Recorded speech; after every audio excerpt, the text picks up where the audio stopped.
그러면 지금부터 제77차 정책조정회의를 시작하겠습니다. 오늘 정책조정회의 사회를 맡은 정책위 사회수석 부의장 박상혁 의원입니다.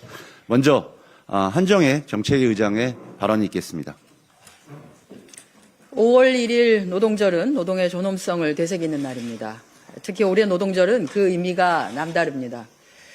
근로자의 날이 63년 만에 노동절이라는 제 이름을 되찾고 명실상부한 국가 공휴일로 대접받게 됐기 때문입니다. 그동안 노동절은 사업장 규모나 고용 형태에 따라서 누군가는 쉬고 누군가는 일해야만 하는 차별의 그림자가 드루어진 날이기도 했습니다. 그러나 이제 국가 공휴일로 지정된 만큼 온 국민이 함께 노동의 숭고한 가치를 되새길 수 있게 되었습니다. 이는 노동을 우리 사회의 당당한 주역으로 인정하겠다는 민주당의 약속이자 노동 존중 사회로 나아가는 중대한 진전입니다. 노동 현장의 의미 있는 진전은 계속되고 있습니다. 국민 모두가 일터에서 차별과 배제 없이 존중받아야 한다는 기치 아래 정부는 공공부문 비정규직 처우 개선 대책을 마련했습니다. 11개월 또는 364일 쪼개기 등 1년 미만 계약을 반복하면서 퇴직금 지급 의무를 회피하려는 불공정한 고용 관행을 바로잡겠다는 것입니다. 공공부문이 앞장서서 불공정한 고용 구조를 변화시켜 나가겠습니다. 노동 가치와 고용 불안정성을 제대로 보상하는 공정한 보수를 지급하고 모범적인 사용자로서 공정한 고용 관행을 확립하며 처우 개선의 지속성을 담보하는 등 국민이 체감하는 노동 현장의 변화를 이끌어 나가겠습니다. 화물연대와 BGF 로지스 간 교섭이 합의에 이르러 오늘 오전 단체 합의 조인식을 앞두고 있습니다. 이번 사태를 계기로 화물차 운송구조의 취약성 등 물류산업 전반의 고질적인 문제를 해결해 나가야 합니다. 정부와 여당은 노동자의 기본권과 안전권을 강화하고 지속가능한 상생구조 확립을 위해 더욱 힘쓰겠습니다. 중동위기 극복을 위해 신속히 추진한 고유가 피해지원금이 위축된 경제를 되살리는 불씨가 되고 있습니다. 1차 지급 개시 이틀 만에 신청 대상자의 약 3분의 1이라고 할 수 있는 106만여 명이 신청한 것으로 집계됐습니다. 정부는 현장의 불편을 적극 수용하면서 고유가 피해지원금 지급 관련 국민 불편을 개선해 나가고 있습니다. 아울러 정부는 에너지 절약과 내수 활성화를 동시에 견인하기 위한 대책에도 박차를 가하고 있습니다. 온라인 상품권 할인율을 한시적으로 높이고 고효율 에코 제품 구매 시에 추가 캐시백을 지원하는 한편 장바구니 물가 부담을 낮추기 위한 농축수산물 반값 할인도 추진합니다. 6월까지는 공공, 민간의 전기차 전환 가속화 방안을 마련하고 유연근무 확대, 대중교통 할인 카드인 모두의 카드 환급 조건 완화 등 대중교통 활성화 대책도 추진합니다. 중동 전쟁이 발발한 지 2달이 지났습니다. 장기화된 중동 위기 속에서 더욱 세심한 정책과 대응으로 국민 부담이 가중되지 않도록 당정이 하나 되어 최선을 다하겠다는 말씀드립니다. 부울경 메가시티 교통 관련해서 말씀드리겠습니다. 지방과 중앙 간의 과도한 불균형은 이제 국가 발전을 저해하는 수준이다. 수도권 집중과 대기업, 계층 중심의 성장 전략은 오히려 특권과 특혜를 낳고 지방 소멸이라는 부작용을 초래했다. 이는 이재명 대통령의 취임 30일 기자회견에서의 발언입니다. 과도한 수도권 중심은 이제 대한민국의 미래를 위협하는 수준입니다. 현재의 1극 체제를 탈피하고 5극 3특 중심의 지방주도 성장을 통한 국가 균형 발전이야말로 대한민국의 지속 성장을 이끌 원동력입니다. 5극 3특의 출발점이라고 할 수 있는 지역이 있습니다. 바로 부울경 메가시티입니다. 문재인 정부 시절 추진되던 부울경 메가시티는 윤석열 정부 들어서 아쉽게도 잊혀져 버렸습니다. 이제 국가 균형 발전을 위해 부울경 메가시티에 날개를 달아주어야 합니다. 그 시작은 당연히 교통 인프라입니다. 부울경 어디든 대중교통으로 편안하게 접근이 가능해야 청년이 머물고 산업 기반이 형성될 수 있으며 부울경이 함께 성장할 수 있습니다. 민주당은 다시금 활기가 도는 부울경을 위해서 첫 번째 서부 경남 KTX 조기 완공과 연장, 두 번째 동부 경남의 KTX 고속화, 세 번째, 남해안권 광역급행철도, 네 번째, 제4축 달빛철도 조기 착공 등 기존 사업의 추진과 더불어 제5차 국가철도망 계획 반영을 위해서 적극 지원하겠다는 말씀드립니다. 이상입니다. 이어서 천준호 원내대표 직무대행의 발언이 있겠습니다. 민주당은 5월에도 중동 상황 대응과 민생 안정을 위해 책임을 다하겠습니다. 지난 4월 국회에서 민주당은 26조 원 규모의 추경을 신속히 합의해 편성했습니다. 지난주 본회의에선 시급한 민생 법안 103개를 법안 처리했습니다. 선지급 후정산 원칙을 명시한 전세 사기 피해자 지원법도 긴 기다림 끝에 통과됐습니다. 국립의학전문대학원 설치법 등 이재명 정부의 주요 국정과제와 6.3 지방선거를 위한 정치개혁 법안들도 처리했습니다.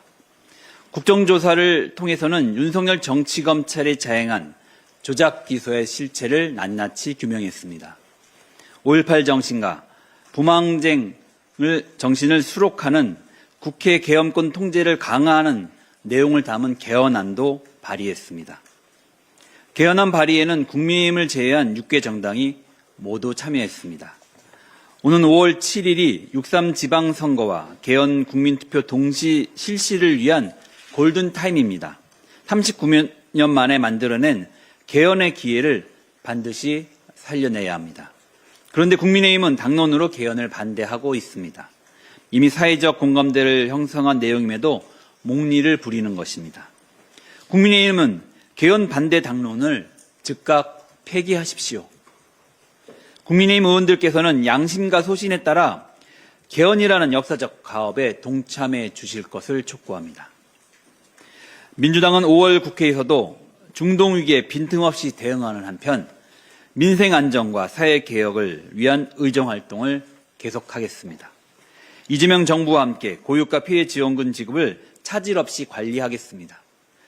공급망, 에너지 수급 안정, 그리고 내수 활성화 물가 관리에 전력을 다하겠습니다. 지난 28일 국정조사 종합청문회가 있었습니다. 김성태 쌍방울 회장은 이재명 경기도지사를 알지도 못했다고 증언했습니다. 윤석열이 권력기관을 총동원해 벌인 조작기소 사건의 구조는 하나같이 똑같습니다. 윤석열이 표적을 정하면 정치검찰과 감사원이 동시에 움직였습니다. 강압수사와 진술조작, 상상초월 과잉감사로 조작 기소를 했습니다. 녹취록 조작이나 허위 공문서 작성은 물론 인권유린도 서슴지 않았습니다. 대장동 위례 신도시 사건이 대표적입니다. 검찰 1기 수사팀은 이미 이재명, 정진상, 김용 관련 혐의를 찾지 못했다고 결론을 내렸습니다. 그런데 윤석열이 대통령이 되자마자 상황은 급변했습니다. 어미준, 강백신 검사를 인사 발령도 내기 전에 사건에 투입했습니다. 그리고 그들은 사건을 조작해 이재명 대통령을 기소했습니다. 대북 송금 사건은 더 가관입니다. 쌍방울과 경기도의 연관성을 찾지 못하자 현직 부장검사를 국정원 감찰부사 책임자로 보냈습니다.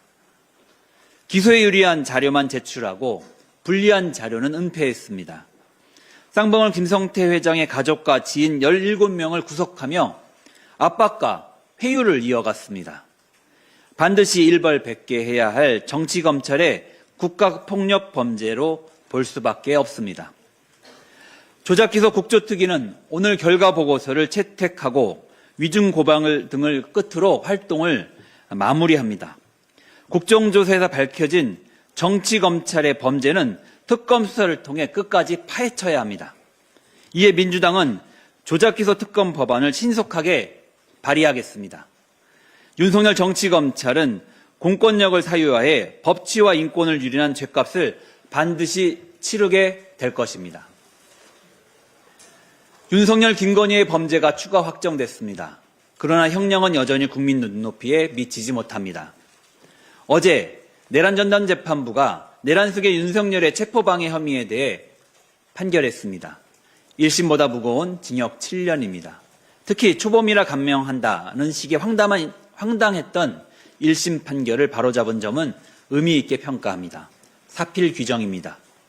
그러나 여전히 내란 특검이 구형한 징역 10년에는 한참 못 미칩니다. 내란 전단 재판부는 체표 방해 및 증거인멸 외에도 추가 범죄 사실을 인정했습니다. 내란을 위해 꼼수 국무회의를 강행하고 내란 직후 거짓 입장문을 배포한 사실입니다.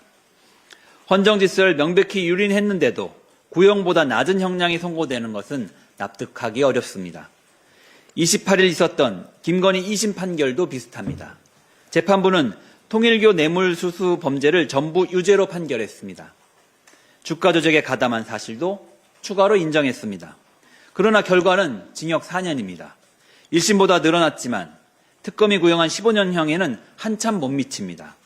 주가 조작의 대가가 이렇게 가벼운 것입니까? 연일 사상 최고치를 경신한 대한민국 자본시장 수준에 도무지 맞지 않습니다. 윤석열, 김건희의 내란과 국정농단은 철저히 단죄하고 역사에 새겨야 합니다. 그래야만 다시는 누구도 이 같은 일을 꿈도 꾸지 못하게 될 것입니다. 민주당은 헌정 질서를 지켜내고 법치를 바로 세우는 일에 끝까지 국민과 함께 하겠습니다. 이상입니다. 이어서 김한규 원내 정책수석 부대표의 발언이 있겠습니다. 지난주에 국민의힘 장동혁 대표께 해외여행 사진 찍으러 다니시지 말고 민생 공약 하나라도 더 고민하시라고 조언을 드렸습니다. 그랬더니 어제 드디어 지역경제 민생 공약을 발표하셨습니다. 그런데 바쁘게 미국을 다녀오셔서 그런지 본인이 임명하신 정책위 의장 사무총장과도 공약 조율이 안 되는 것 같습니다. 지난달 정점식 정책위 의장이 가계부채 부실 위험이 임계점에 가까워지고 있다며 정부의 대책을 요구했고, 뒤이어 정의용 사무총장도 가계부채 대응을 위한 선제적 조치가 필요하다고 강조했습니다. 그런데 반대로 어제 장동혁 대표께서는 비수도권 지역의 DSR 규제 완화를 공약했습니다. 한쪽에서는 가계부채가 위험하니 선제적 조치를 해달라고 해놓고선 다른 한쪽에서는 빚을 더 내어 집 사게 해주겠다고 합니다. 지역경제를 살리겠다는 취지는 좋습니다만 당이 공약을 발표할 때는 당대표가 정책위 의장과 논의도 하고 공약 간에 충돌이 없는지 검토를 해야 하지 않겠습니까? 야당이라 공약의 일관성 책임을 못 느끼시는 것 같은데, 그러면 여당도 야당의 목소리를 들어야 할 부담이 없어집니다. 부디 무조건적인 비판이 아니라 저희가 미처 챙기지 못한 사안과 건설적인 의견을 주시면 저희도 함께 챙겨보겠습니다. 이상입니다. 예, 이어서 황정아 정책위원회 상임부의장의 발언이 있겠습니다. 네, 이재명 대통령의 1호 공약인 AI 3강 도약, 꿈이 현실이 되고 있습니다. 이재명 정부 출범 1년이 채 되지 않았지만 전 세계가 대한민국의 AI를 주목하고 있습니다. AI 시대를 주도하는 글로벌 리더들이 앞다퉈 대한민국을 찾고 있습니다. 한국을 글로벌 AI 허브로 만들겠다는 이재명 대통령의 의지가 빛을 발하고 있습니다. 이재명 대통령을 예방한 알파고의 아버지 구글 딥마인드의 수장 허사비스는 본사가 있는 영국을 제외하면 우리나라에 세계 최초로 구글 AI 캠퍼스를 세우기로 약속했습니다. 책임 있는 AI 활용 방안을 논의하고 과기부의 K-문샷 프로젝트에도 적극 협력하기로 했습니다. 제조, 플랫폼, 엔터테인먼트, 유통 등 국내 주요 기업들과 만나 실질적 비즈니스 협력을 추진한다고 합니다. 글로벌 선두주자인 구글과 AI 전략 동맹이 맺어진 것입니다. 이재명 정부는 허황된 구호가 아니라 실질적 성과를 보여주고 있습니다. AI 초성장 경제에 싹을 틔우고 있습니다. 지난해 샘 올트만 오픈 AI CEO 방한 이후 한국판 스타게이트 프로젝트 추진, 젠슨 황 엔비디아 CEO 방안과 피지컬 AI 분야 한국 연구소 추진, 경주 에이펙 GPU 26만 장 공급 약속, 스탠포드 AI 인덱스 평가에서 주목할 만한 AI 모델 수 3위 기록, 인구 대비 AI 특허 수 세계 1위 기록, AI 도입 증가폭 세계 1위를 기록했습니다. 또한 한 벤처시장 조사기관에 따르면 1분기 한국 벤처 투자 금액이 2조 1,784억 원으로 전년 동기 대비 55.4% 급등했다고 합니다. 국민성장펀드가 처음으로 직접 투자한 AI 반도체 기업이 6,400억 원의 투자를 받는 등 AI 메가딜이 투자 금액을 견인했다고 합니다. 당, 정, 청, 일 잘하는 지방정부까지 원팀으로 힘을 합쳐야 AI 3강 이뤄낼 수 있습니다. 이재명 대통령께서 국가인공지능전략위원회 출범식에서 말씀하신 것처럼 무한한 기회를 누리는 선도자가 될 것인지 도태될 위험에 처한 추격자가 될 것인지를 결정하는 거대한 역사의 변곡점 위에 있습니다. 우리나라는 반도체 경쟁력, 세계적인 제조 역량, 안정적인 인프라와 전력 난제 해결 역량, 우수한 인재를 두루 갖춘 나라입니다. 이러한 강점이 이재명 대통령의 강력한 의지와 정부의 실행력과 만나 우리의 전략적 가치를 대체 불가능한 수준으로 끌어올리고 있습니다. AI 3강 도약 더 가속화하겠습니다. 당, 정, 청이 하나 되어 AI 3강의 꿈을 현실로 만들겠습니다. 이상입니다.